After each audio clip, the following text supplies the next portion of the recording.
DGGX pensait vraiment que j'avais acheté un deuxième exemplaire pour lui. Mon Dieu, qu'il est naïf. Bon, c'est plutôt pas mal tout ça. Allez.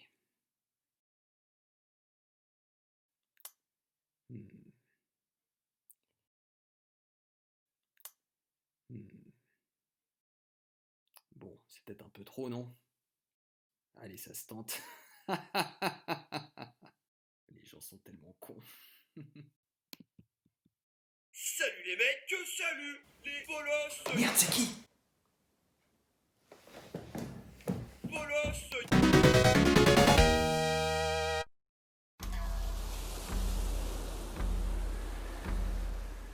La genèse de Samurai Shodown 5 Perfect, alias Samurai Spirit Zero Perfect en japonais, débute le 15 juillet 2004, le jour de la commercialisation de son prédécesseur, Samurai Shodown 5 Special. Avec ce sixième opus, SNK, ou plutôt Yuki en charge du développement, semble réitérer le concept déjà éprouvé des éditions spéciales de Fatal Fury. Il s'agissait du dernier épisode sur Neo Geo avant son transfert sur la carte Atomic Wave. Autant dire qu'il fallait clôturer la série en beauté. Ici, le scénario est mis de côté au bénéfice d'un roster plus étoffé, puisque l'on passe de 24 à 28 combattants. L'étiquette de Dream Match peut paraître galvaudée, car les comebacks y sont finalement assez peu nombreux. Toutefois, il faut noter l'inclusion des 3 boss de la série, à savoir Zankuro, Mizuki et Amakusa. Par rapport au 5, le gameplay n'évolue pas fondamentalement. Seule la vitesse et la puissance des combattants a été augmentée, toutefois cette version se fera connaître par l'apparition des fameux Isen, des Fatalities qui, si elles ne sont pas nouvelles dans la série, sont ici à la fois plus violentes et nombreuses, puisque chaque personnage possède désormais le sien. C'est en tout cas ainsi que le jeu avait été présenté à la presse, et lors d'un location test. Seulement, quelques semaines avant la commercialisation du jeu, un fait divers tragique va bouleverser les plans de SNK et les pousser à supprimer ces fameuses fatalités au dernier moment. Il n'est pas exagéré de dire que cette situation mettra la fanbase à feu et à sang. Ceux qui fréquentent des fans de Neo Geo savent à quel point ils peuvent être exigeants. Et il ne faudra pas plus de 15 jours de harcèlement pour que SNK fasse machine arrière et propose à ses clients mécontents de se faire remplacer leur exemplaire par un nouveau. C'est alors que naquit la fameuse version fixed, en opposition avec la première, dénommée unfixed. Outre quelques corrections de bugs, cette itération proposait le retour des fatalités, à ceci près que celles-ci n'étaient plus les mêmes que celles aperçues lors des préversions. Moins violentes et sauvages, elles semblaient dénaturer l'esprit de la version d'origine. C'est là que l'histoire devient comique, car grâce à l'utilisation de l'Unibios, il était possible de faire apparaître ces fameux Isen, comprendre les fatalités telles que prévues à l'origine, mais sur la version unfixed uniquement. Oui, celle qui était de base la moins violente. On comprend donc pourquoi cette version est si recherchée en AES. Mais que vient faire ce Samurai Shodown 5 Perfect dans l'histoire, me demanderez-vous? Eh bien il s'agit de la version disponible dans la Samurai Shodown Neo Geo Collection, sortie en juin 2020 sur Switch et PlayStation 4, et qui se base sur les fichiers de développement de la version finale de Samurai Shodown 5 Special, tel que Yuki l'avait élaboré à l'origine avant le fait divers, et présenté lors d'un location test en 2004. C'est donc en quelque sorte la version définitive de Samurai Shodown 5.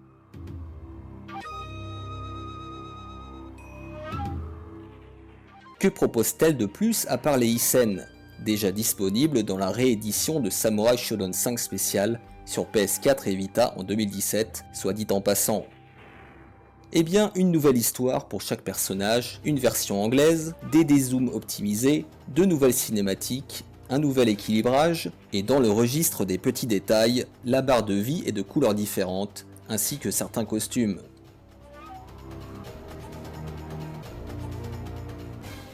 C'est donc cette version qui a été convertie sur Neo Geo par Atomic, la personne derrière la société NCI, aidée par des membres du forum Neo Geo System, que je salue au passage. Limitée à 100 exemplaires, elle a vite trouvé preneur. Mais rassurez-vous, des rééditions sont semble-t-il prévues. Ce qui frappe dans un premier temps, c'est la qualité de l'ensemble. La production respire le professionnalisme. L'impression, si elle n'atteint peut-être pas les standards de SNK, faute d'impression offset, est excellente, ce qui laisse penser que le fichier source est de qualité. Idem pour la notice, qui ne souffre d'aucun défaut majeur.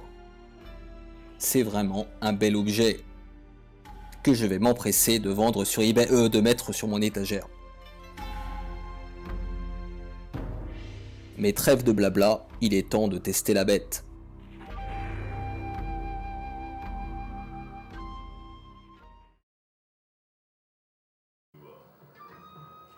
Donc on se retrouve avec ce que beaucoup considèrent comme la version ultime de Samurai Shodown 5, puisqu'elle est basée sur la version qui était pensée à l'origine par les développeurs de Yuki et qui n'a pas pu sortir telle quelle pour les raisons que j'ai évoquées en introduction. Voilà, donc les boss qui sont parmi les grosses nouveautés de Samurai 5 spécial, donc à l'époque, et que l'on retrouve évidemment dans cette version perfecte. Ok, alors qui s'appelle ici spécial. Alors je pensais que cette adaptation Neo Geo bénéficiait du logo perfect, mais apparemment ce n'est pas le cas, en tout cas en japonais. Alors je vais regarder dans les options et mettre en anglais. Non, ça ne change rien. Le jeu s'appelle Samurai Shodown Special, 5 spécial et non pas perfect. Alors ça c'est une petite déception par contre. Je pensais que il avait récupéré le logo, mais en fait ce n'est pas le cas. Alors je ne sais pas quelle est la raison, mais je trouve que ça dénote un petit peu du coup avec la boîte. Mais bon, bref, allez, on va démarrer. On a cette sélection de personnages extrêmement large puisqu'on est passé à 28 combattants avec les boss disponibles. Allez, je vais prendre Aomaru et on va démarrer tout de suite. Alors l'idée là, ça va pas être de faire un let's play, hein, je vous préviens tout de suite. Je vais simplement voilà, présenter peut-être les dernières nouveautés de cet épisode très rapidement. Donc on a évidemment les coups de base.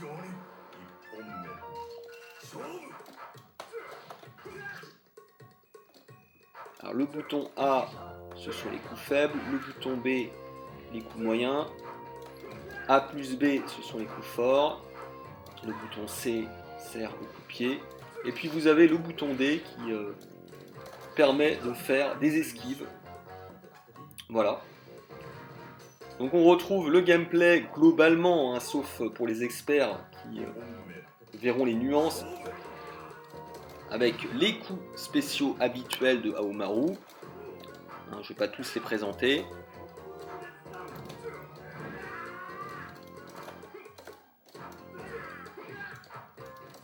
Et donc évidemment vous avez le retour du mode rage explosion, hein, qui permet de casser sa jauge de rage en appuyant sur A, B et C, et qui permet ensuite d'activer ce qu'on appelle le disarm slash, c'est-à-dire une attaque spéciale assez simple à sortir puisque elle a été uniformisée pour tous les personnages.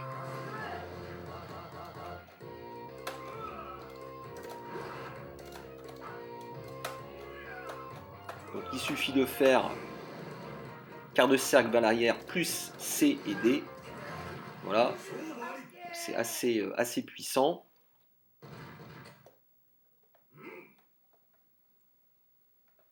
On retrouve également le retour des suicides. Hein. Et puis on a peut-être la plus grosse nouveauté du 5. C'est la possibilité de se concentrer.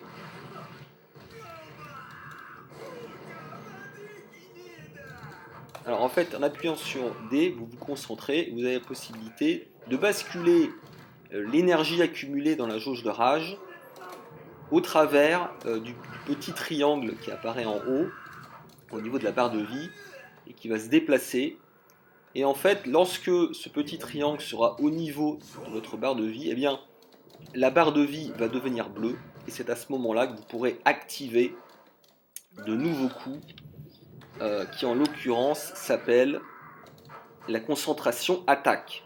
Voilà, et qui est activable en appuyant sur B, C et D. Et lorsque vous rappuyez sur B, C et D, eh bien vous sortez ce qu'on appelle une flash attaque qui est assez dévastatrice. Voilà, donc désolé, mais j'essaye de faire baisser ma barre de vie pour qu'elle atteigne le petit triangle et ainsi pouvoir sortir la concentration move. Voilà, donc on se retrouve un peu plus tard pour vous montrer la concentration attaque. Voilà, boum, ça sort.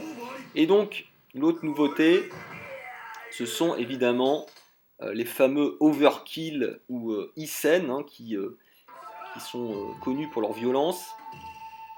Et en fait, alors là par contre, je ne pourrais pas forcément vous les montrer, tout simplement parce que il faut des conditions. Il faut en fait que votre ennemi soit également au niveau de la barre bleue. Et vous aussi, voilà, pour la placer. Donc bon, ce serait un petit peu long. De toute façon, voilà, on va s'arrêter là. L'idée c'était de montrer ce jeu qui est considéré comme la version ultime de Samurai Showdown sur Neo Geo. Alors peut-être pas le meilleur épisode, mais en tout cas celui qui concentre toutes les améliorations de la saga et qui peut-être constitue une sorte de dream match pour les amateurs. Voilà, je vous abandonne à plus.